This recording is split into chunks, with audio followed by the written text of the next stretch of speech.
If we were standing in your physical shoes, we would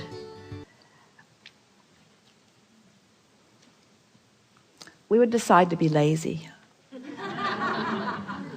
We're reaching for the perfect word. We would decide to be lazy for a little while. Because in your giving yourself permission to be lazy, you're giving yourself permission to allow your grid to fill in with everything that you've already chosen and put into your vortex. The word lazy has an unpleasant connotation, doesn't it? Because it's humans measuring themselves against other humans based upon a flawed premise. And the flawed premise is, the more you do, the more you're worth. And that is the most flawed of all flawed premises. I'd like to give you the premise that is at the basis of your universe. The better you feel, the more you allow. You could not be more deserving. You came as deserving beings into this time-space reality with powerful and clear intent. You've been mixing it up with others and defining what's important, not only to you personally, but important to you on behalf of others. You've included in your vortex the well-being of many others. In some cases, mass consciousness. In some cases, a community. In some cases, a family.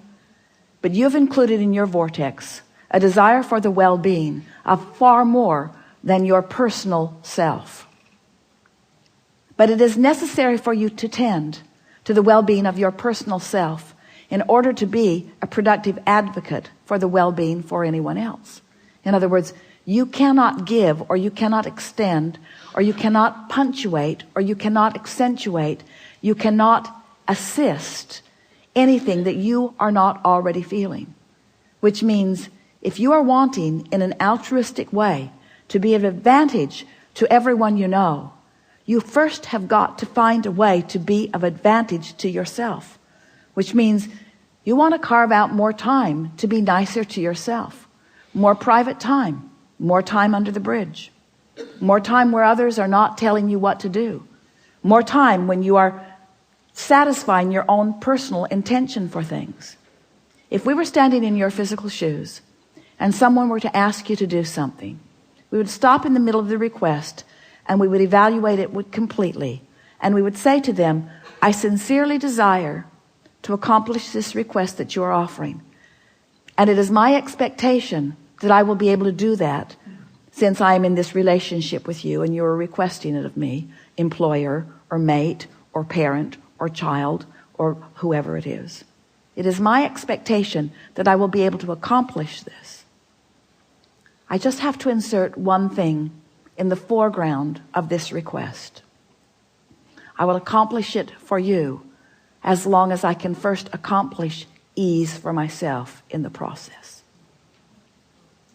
I really want you to ponder that a little bit. Esther, on one of the earlier cruises,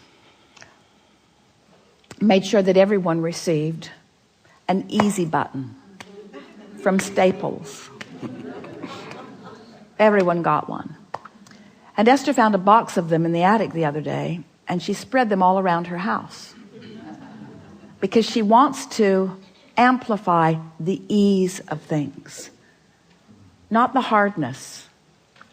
She wants to no longer justify the well-being that flows to her by pointing out how hard she's working in relationship to others. She wants to emphasize the well-being that's flowing to her by remembering the vibrational alignment that she is achieving. If we were standing in your physical shoes, we would do these things every day and then anything else that you have time for.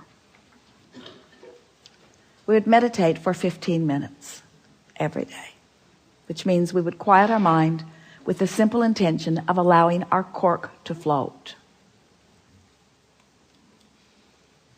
We would go outside no matter what the weather, and we'd move around in it in appreciation of this planet. We would look up and around, and we would find things to acknowledge, and we would talk about them right out loud.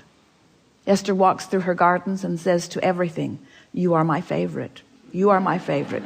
You are my favorite. You are my favorite. You are my favorite stone on the pathway. You are my favorite bird in the tree. You are my favorite flower in bloom. You are my favorite flower not in bloom. You are my favorite tree. You are my favorite bush. You are my favorite frog. You are my favorite frog. You kept me awake all night, but you are still my favorite frog. In other words, so first thing, meditate. Second thing, spend more time outside. Third thing, we would buy a notebook. We would call it My Book of Positive Aspects. And we would fill at least 3, 4, 5 is even better, pages of positive aspects. 5 different subjects, and write the positive aspects of it. Training your vibration into that upward place. And then there is one last thing that if we were standing in your physical shoes, we would do every single day.